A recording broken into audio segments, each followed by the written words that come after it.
More humans have died from infectious disease than from every war in recorded history combined. Not close.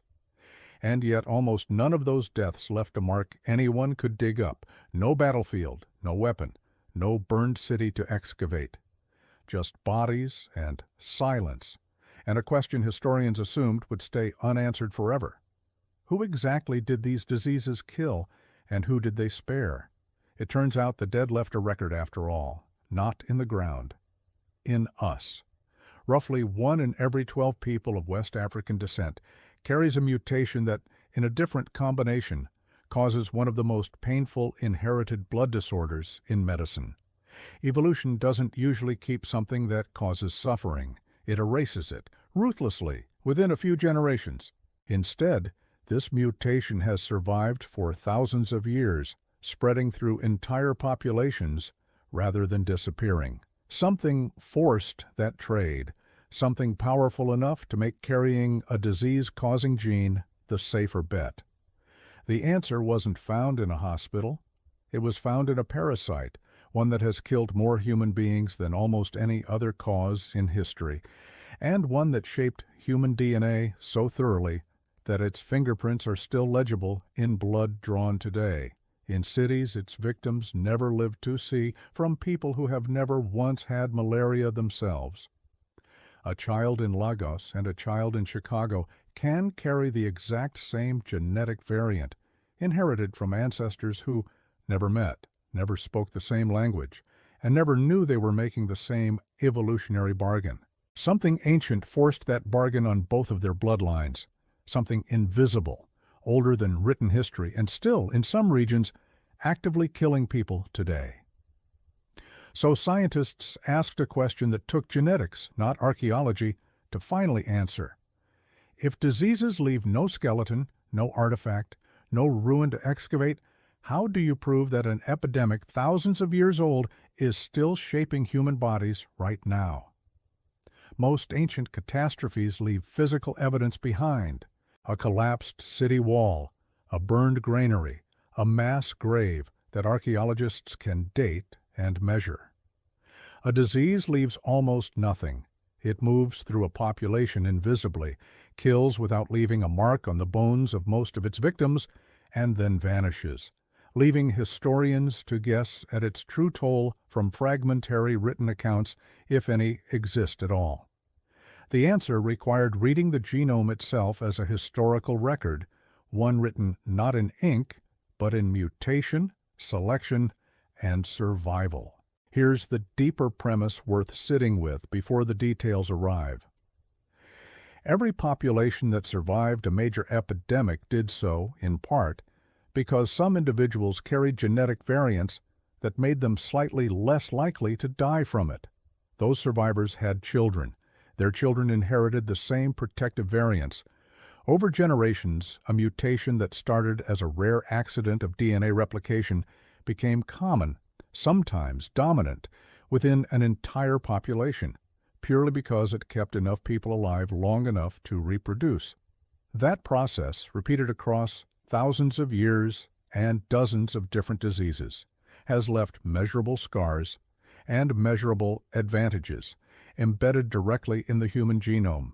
Malaria is where this story is written most clearly, because few diseases in human history have applied more relentless selective pressure for a longer period of time.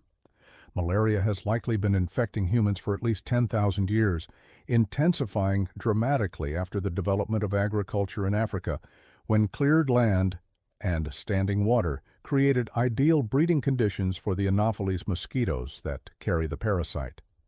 In regions where malaria became endemic, it didn't simply kill.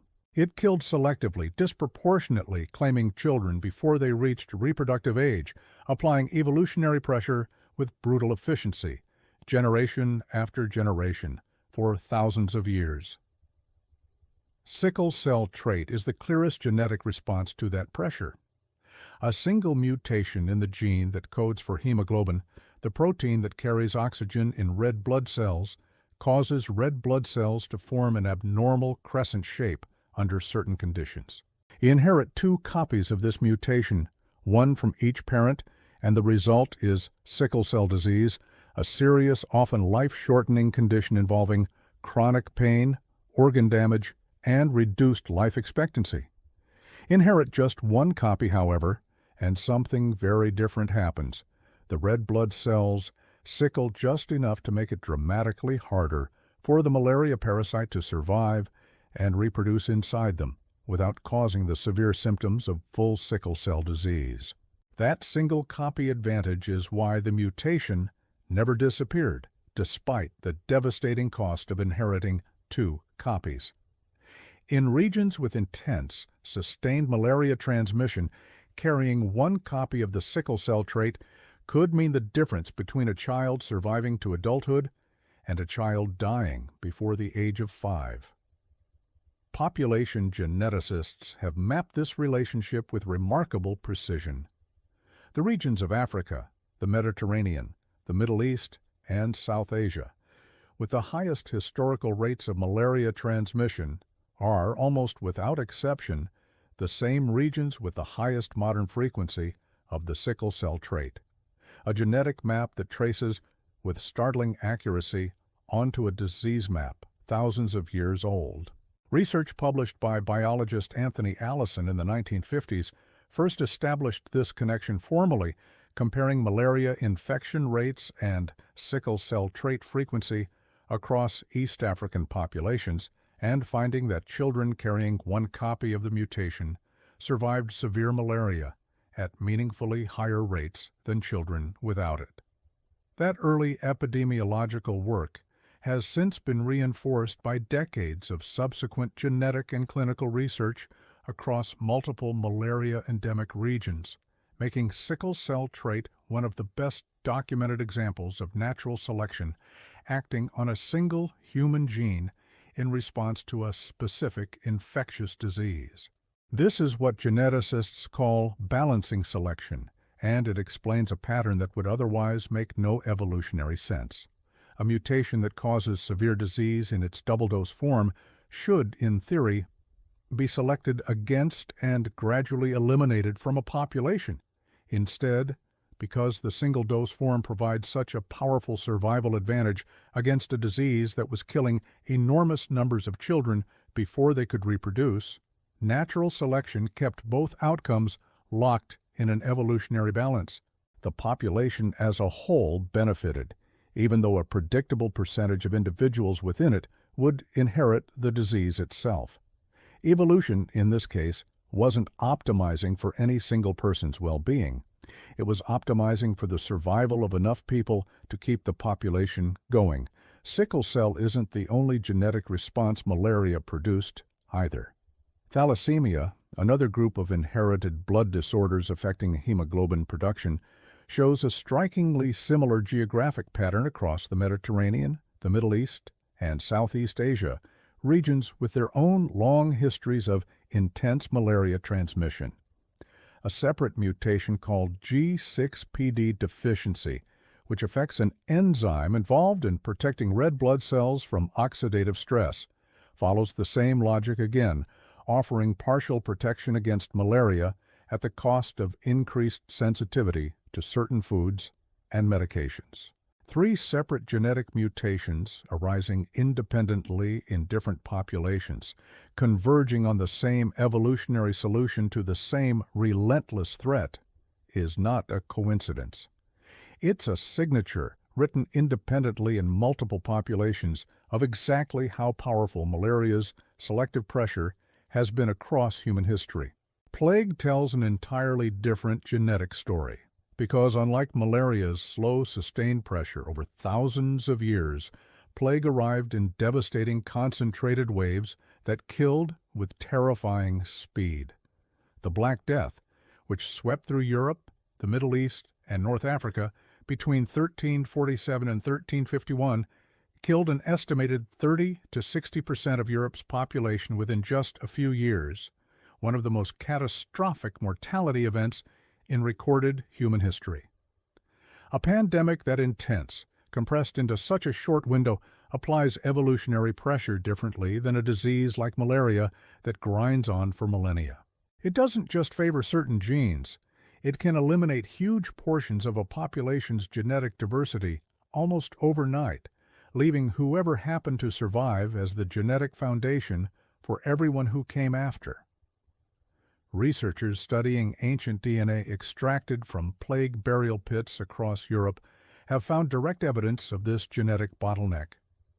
A landmark study published in Nature in 2022, led by researchers including Jennifer Klunk and Hendrik Poinar, examined DNA from more than 200 ancient and medieval individuals, comparing genetic variants before, during, and after the Black Death.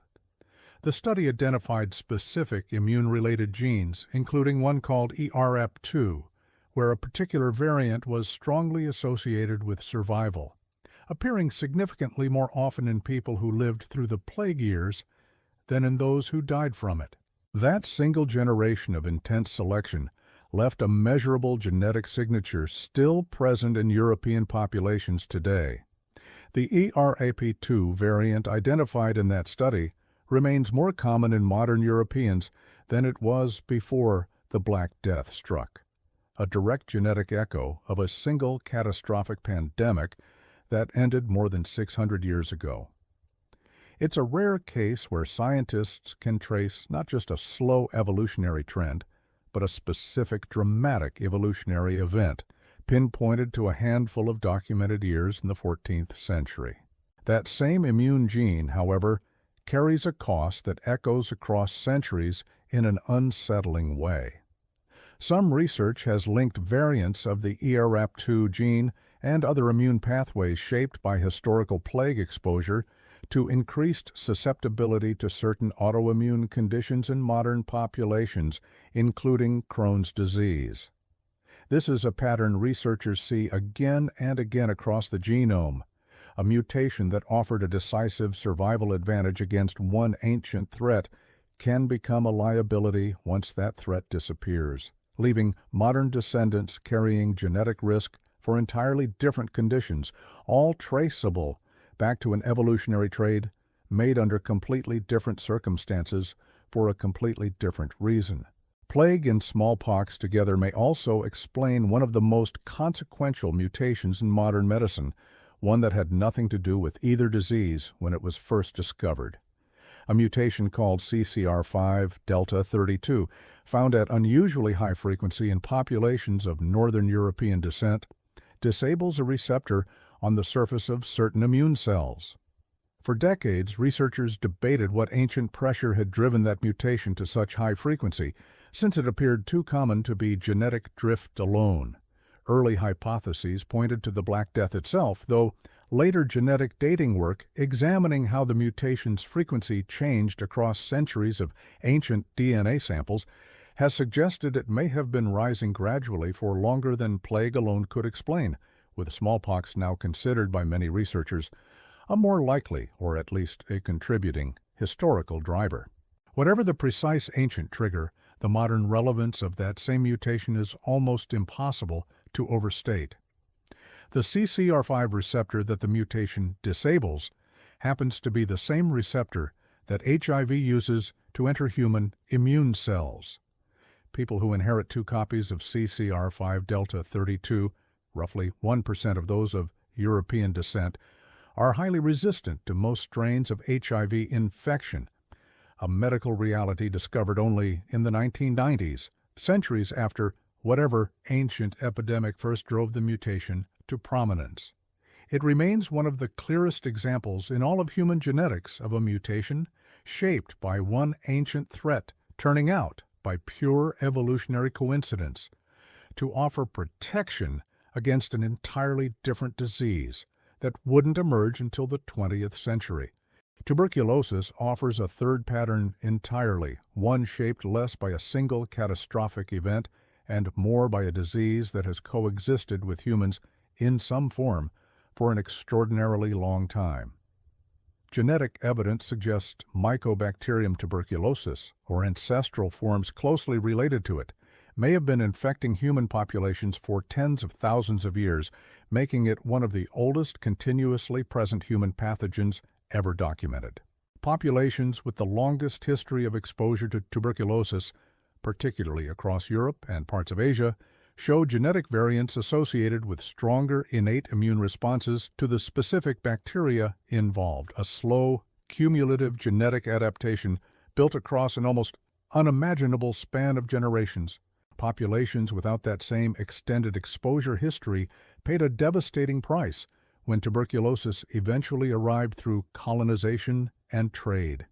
Indigenous populations in the Americas, isolated from Old World pathogens for over 10,000 years, following the initial migration across the Bering Land Bridge, had no comparable genetic adaptation when European contact introduced tuberculosis alongside smallpox, measles, and influenza in the 15th and 16th centuries. The resulting mortality was catastrophic, almost beyond comprehension, with some historical estimates suggesting indigenous populations in parts of the Americas declined by 90% or more within a century of sustained European contact. A demographic collapse driven overwhelmingly by disease rather than direct violence, though the two were frequently intertwined in ways historians are still working to fully untangle. That collapse wasn't simply a tragedy measured in lives lost. It was also, in genetic terms, a bottleneck of staggering scale, one that reshaped the genetic diversity of an entire hemisphere within a handful of generations. Modern indigenous populations in the Americas descend disproportionately from the specific individuals who happen to carry whatever partial genetic resistance existed, or who happen to survive through chance, isolation, or circumstance rather than through any broad population-wide immune adaptation built up over centuries, the way Old World populations had developed. The absence of deep evolutionary exposure to these pathogens is, in itself, a measurable genetic signature, visible today in the comparatively lower diversity of certain immune-related genes found in indigenous American populations compared to Old World populations with millennia of prior exposure to the same disease families. The scale of specific outbreaks documented in historical records makes this bottleneck almost impossible to overstate. Smallpox alone is estimated to have killed the majority of the population of central Mexico within a few decades of first contact in the early 1500s, a mortality event that struck the Aztec and neighboring populations even before large-scale European military conquest had fully unfolded, meaning disease, not warfare, cleared much of the ground that colonization would later occupy.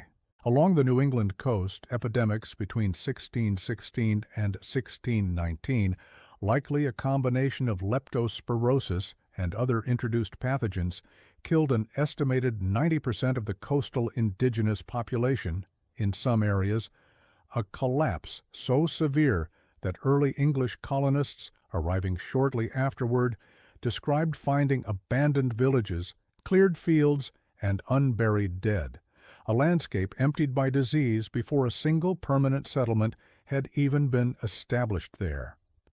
Smallpox followed a similar logic across the Americas and later across the Pacific, though it left its own distinct genetic trace in populations that survived repeated exposure over many centuries. Variola major, the virus responsible for smallpox, is estimated to have killed several 100 million people across human history, making it one of the deadliest single pathogens ever to affect humanity, before a coordinated global vaccination campaign led the World Health Organization to declare it eradicated in 1980, the only human infectious disease ever fully eliminated from the wild through deliberate human effort. Populations in regions with the longest documented history of smallpox exposure, particularly across Europe and Asia, show genetic signatures in immune-related regions of the genome associated with generations of selective pressure from repeated outbreaks, a pattern strikingly similar to what researchers observe with malaria and tuberculosis, distinct diseases converging on the same broad evolutionary mechanism. Tuberculosis has also been linked more speculatively to a mutation with a far darker modern legacy, cystic fibrosis, one of the most common life-limiting inherited disorders in populations of European descent, requires 2 copies of a mutated gene to cause disease, yet a single copy remains surprisingly common. Roughly 1 in 25 people of European ancestry are carriers. Some researchers have proposed that a single copy of the cystic fibrosis mutation may have offered a modest survival advantage against tuberculosis or possibly against cholera or typhoid by subtly altering how certain cells respond to bacterial toxins, though this hypothesis remains more contested than the malaria and plague findings, with ongoing research still working to confirm exactly which ancient pathogen, if any single one, was primarily responsible for keeping the mutation in circulation for so many centuries. The lactase persistence story, while not caused by an infectious disease, reveals the same underlying evolutionary principle at work through a different kind of survival pressure entirely. Most mammals, humans included, naturally lose the ability to digest lactose, the sugar found in milk after infancy, once weaning makes the enzyme unnecessary. But in populations with a long history of dairy farming, particularly across northern Europe and parts of East Africa and the Middle East, a genetic mutation allowing lactase production to continue into adulthood spread rapidly, roughly within the last 7,000 to 10,000 years, an evolutionary blink of an eye, because it offered a significant nutritional advantage in societies where milk represented a reliable, calorie-dense food source, sometimes literally the difference between survival and starvation during famine or crop failure. What malaria, plague, tuberculosis, smallpox, and lactase persistence all reveal, taken together, is that the human genome isn't a static blueprint handed down unchanged from some distant ancestor. It's an active historical record still being written, shaped continuously by whatever threats a population happened to face, and by whoever happened to survive those threats long enough to have children. Different diseases operating through entirely different mechanisms on entirely different timescales converge again and again on the same underlying process. Intense, repeated death shapes surviving populations at the molecular level, whether anyone alive at the time understood what was happening to their own DNA or not. These findings, like all population genetics research, come with real limitations worth stating clearly. Ancient DNA is difficult to extract and sequence accurately, particularly from remains many centuries old, and sample sizes for some historical epidemics remain smaller than researchers would prefer, limiting how confidently specific claims can be made about exact selection strengths or precise timelines. Correlating a genetic variant's modern frequency with a historical disease's known geographic range is strong evidence. But it isn't absolute proof of causation in every individual case, and researchers continue refining these connections as ancient DNA sequencing technology improves and sample sizes grow. The broad pattern, however, that major epidemics have measurably shaped human genetic diversity across multiple independent lines of evidence has been confirmed repeatedly across different diseases, different continents, and different research teams working with different methods entirely. There is a broader, almost unsettling implication sitting underneath all of this evidence.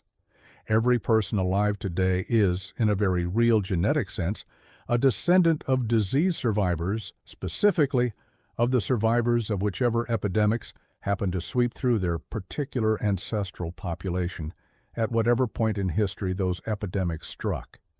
The genetic variants carried in a modern person's DNA aren't neutral, randomly distributed inheritances. Many of them are the direct measurable residue of ancestors who lived through and disproportionately survived some of the deadliest events in human history, events whose names and dates are often lost entirely to written record, but whose outcome is still legible, plainly, in blood drawn today. Consider what that means for the roughly 8 billion people alive on the planet right now.